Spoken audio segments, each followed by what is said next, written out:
জমিদার বাড়ি যেতেই রাস্তায় পড়ল সুন্দর একটি বাজার এবং মসজিদ। এলাকার মানুষ জমিদার বাড়ির নাম হিসাবে চিনে কালিদাস চৌধুরী। কালিদাস চৌধুরী।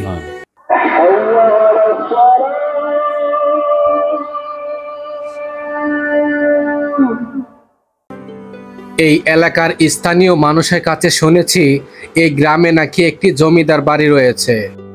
ছুটে চলেছি জমিদার বাড়ি যাওয়ার জন্য, কিন্তু কান্দাফাড়া মোড়ে এই মসজিদ এবং বাজারটি দেখে যে কোনো মানুষের নয়নটি জুড়িয়ে যাবে। এবং সামনে রয়েছে খোলামেলা বাজার। গ্রামের মানুষ সবাই আসেন এই বাজারটিতে বাজার করার জন্য।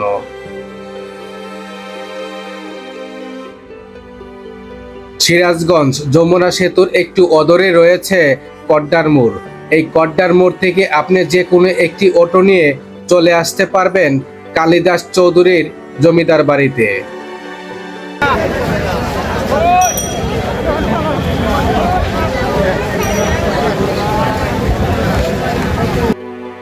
ছুটে চলেছি কালিদাস চৌধুরীর জমিদার বাড়িতে যাওয়ার জন্য।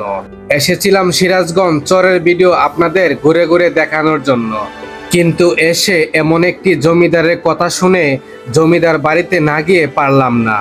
কারণ আমাদের কাজ হচ্ছে জমিদার বাড়ি এবং রাজবাড়ি এবং ভালো ভালো চরের ভিডিও বানানো এবং ঘুরে ঘুরে আপনাদের দেখানোর জন্য।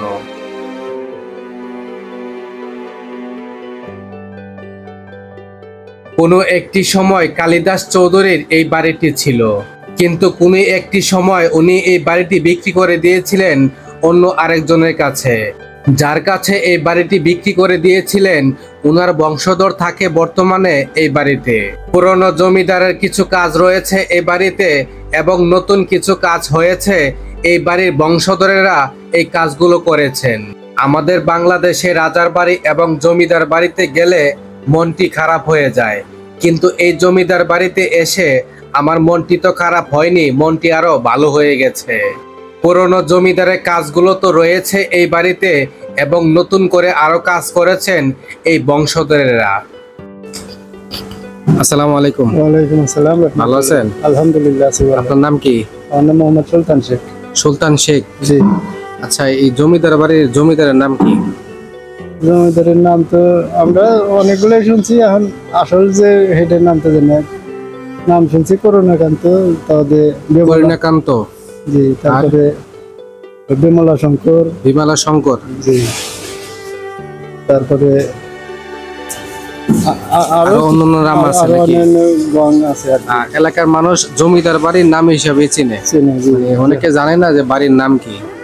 জমিদার বাড়ি কি দায়িত্ব আছেন এখানে? আমি যে খামারে আছি, গাভী দোয়াই, তাদের সেবা যত্ন। খামারটা কার আন্ডারে? খামারটা এখন আছে ডাক্তার নওশের আলী তালুকদারের বড় ছেলে ডেভিড, নওজেশ তালুকদার ডেভিড। কি জমিদার বাড়ির আন্ডারে না? জি। তারপরে বর্তমানে এটা পরিচালনা করতেছে লিখা তার ছোট ভাই জুলফিকার হায়দার লিটন। উনি কোথায় থাকে? উনি থাকে ঢাকা। ঢাকায় থাকে। আর ডেভিড সাহেব যে উনি থাকে আমেরিকা। আপনার বেতন কত? 15,000। 15,000। এই খামারের দায়িত্ব কয়জন আছে? 4 জন। 4 জন। জি। দেখাশোনা 4 জন করেন? জি। ভালো থাকে না? আসসালামু আলাইকুম। ওয়ালাইকুম আসসালাম। কত সৌন্দর্য! জমিদার বাড়ি তো এমনই হওয়ার কথা, কিন্তু আমাদের বাংলাদেশে জমিদার বাড়ি এবং রাজবাড়িগুলো থাকালে মনে হয় চোখ যেন সরিয়ে রাখি, কিন্তু এই জমিদার বাড়িতে আপনি একটু তাকিয়ে দেখেন, চোখ সরিয়ে অন্য জায়গায় রাখতেই পারবেন না, এমন একটি সৌন্দর্য জমিদার বাড়ি এই বাড়িটি।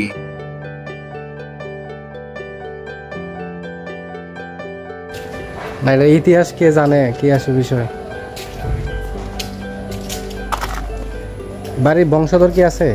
না, এই বাড়ির বংশধর, জি, এই বাড়ির বংশধর হচ্ছে গিয়ে জুলফিকার হায়দার। জি, জুলফিকার হায়দার। জুলফিকার হায়দার। উনি কি থাকে এই জায়গায়? না, ঢাকা থাকে। ঢাকা থাকে। মুরব্বী আসসালামু আলাইকুম। ওয়ালাইকুম আসসালাম। ভালো আছেন? আলহামদুলিল্লাহ। আচ্ছা, এই জমিদারের বংশধর অথবা জমিদারের নাম কি ছিল? কালিদাস চৌধুরী।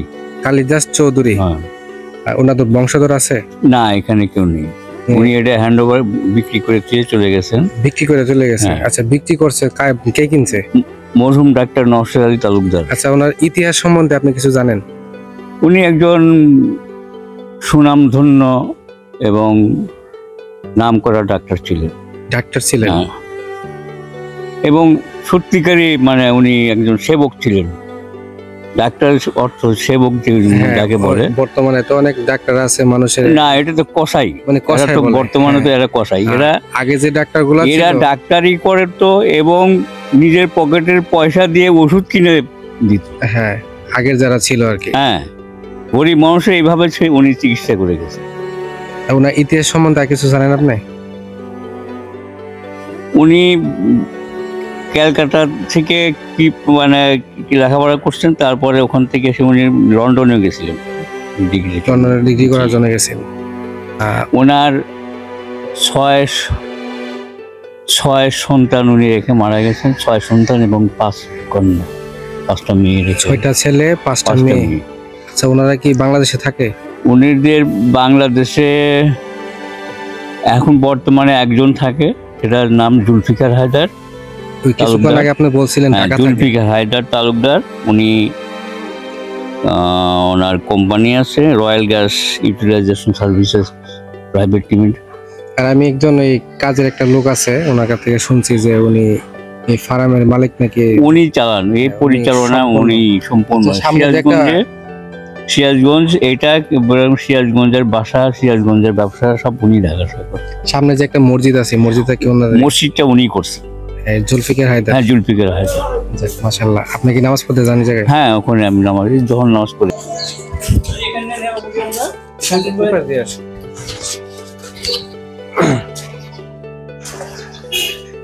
তো মসজিদটা কত সালে চালু হয়েছে? মসজিদটা হচ্ছে চালু হয়েছে 2020-এ সম্ভবত। 2020-এ? হ্যাঁ, চালু হয়েছে, কিন্তু পরে শুরু হয়েছে করা 17 সাল থেকে। হ্যাঁ, 2017।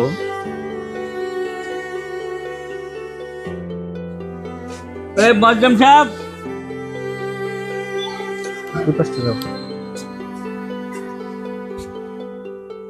দেখার মতো না?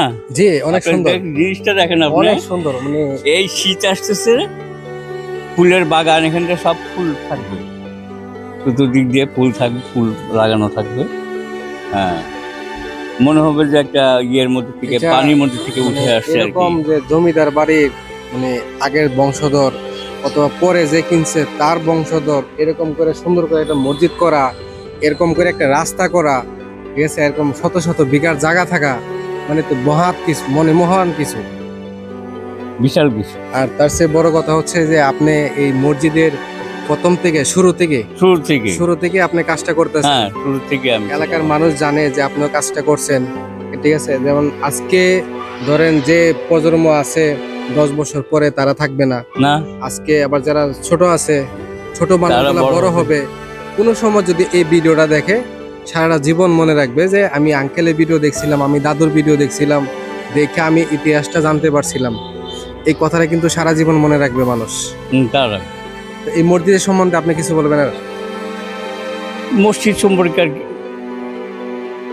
ওই মসজিদটা তো বললাম যে এটা ওনার বড় ভাইয়ের নামে রাখা হয়েছে। যে এমন কিছু আছে যে এই মসজিদের বিষয়ে আপনার কোন একটা কিছু মনে পড়ছে অথবা কোন একটা ইতিহাস আছে এরকম কিছু? না, ইতিহাস এটা তো নতুন করা হয়েছে। এটা আগে কি মসজিদ ছিল এরকম নাকি? ছাপড়া ঘর ছিল একটা, ছাপড়া ঘর ছিল, মানে আপডেট করে এইভাবে মসজিদটা করা হয়েছে। ওটা ইয়ে করে আপডেট করে দিয়ে সুন্দর করে এটা করা হয়েছে। আচ্ছা, ঠিক আছে, তো ভালো থাকবেন। আসসালামু আলাইকুম। আজকে অনেক সময় দিয়েছেন আজকে আমারে। আচ্ছা বন্ধুরা, এটা সব উঠায় নেন আপনি। এই মুরব্বি, ওনাকে আমি চিনি না, উনি আমারে এত সুন্দর করে গুছায় কথাগুলো বলছে যে আসলে অপরিচিত একটা মানুষ, বাপের বয়স থেকেও বেশি হবে, উনি আমারে যথেষ্ট পরিমাণ হেল্প করছে এই জমিদার বাড়ি দেখার জন্য। এবং যে কিনছে জমিদারি থেকে, উনার মানে ইতিহাস সম্বন্ধে উনি আমারে যে ধারণা দিল, আসলে আমি অবাক। কারণ হচ্ছে একটা মানুষ ডাক্তারি করে, সে মানুষটা মানুষের জন্য ডাক্তারি করে, টাকার জন্য না। আশা করছি ভালো লাগবে আজকের ভিডিওটা।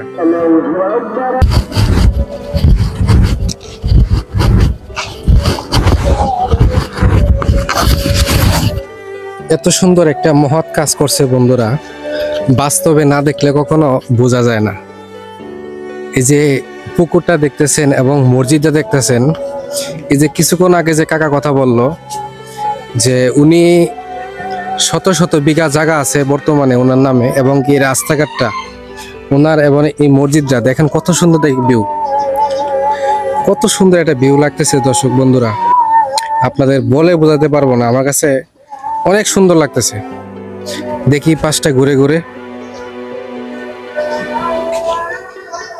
প্রতিদিন অনেক মানুষ আসে এই জায়গা ঘোরার জন্য এবং সেলফি তোলার জন্য। এই যে কিছু ভাই আছে আর ওই পাশে কিছু আপু আছে, সেলফি তোলার জন্য আসছে হয়তো।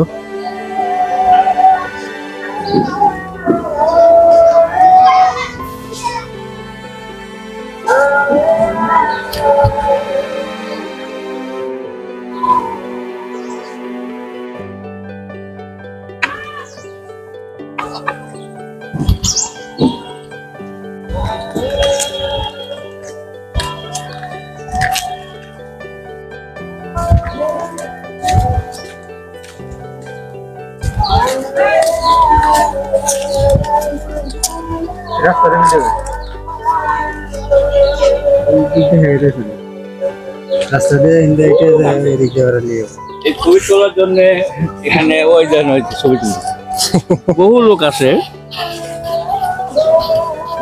আপনি কি কখনো ছবি তোলার চেষ্টা করছেন এই জায়গায় এসে? আমি এখানে ছবি না, আমি যতটুকু আমি বুঝতে পারছি যে এই জায়গাটা তো সুন্দর, প্রতিদিন প্রচুর মানুষ আসে শুধু সেলফি তোলার জন্য, সেলফি তোলার জন্য, এবং দূরে থেকে টিকটক করে এসে টিকটক করে। হ্যাঁ, আল্লাহ, না মসজিদে আসলে এটা ঠিক না, টিকটক ভিডিওটা আসলে এটা ঠিক না।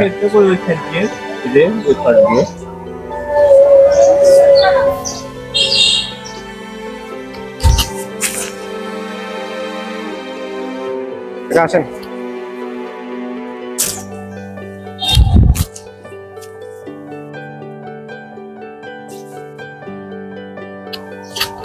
বন্ধুরা এই যে দেখেন পুকুরের ভিতরে যে মসজিদ দেখা যায়, পানির ভিতরে কত সুন্দর ভিউ দেখা যাচ্ছে কিন্তু।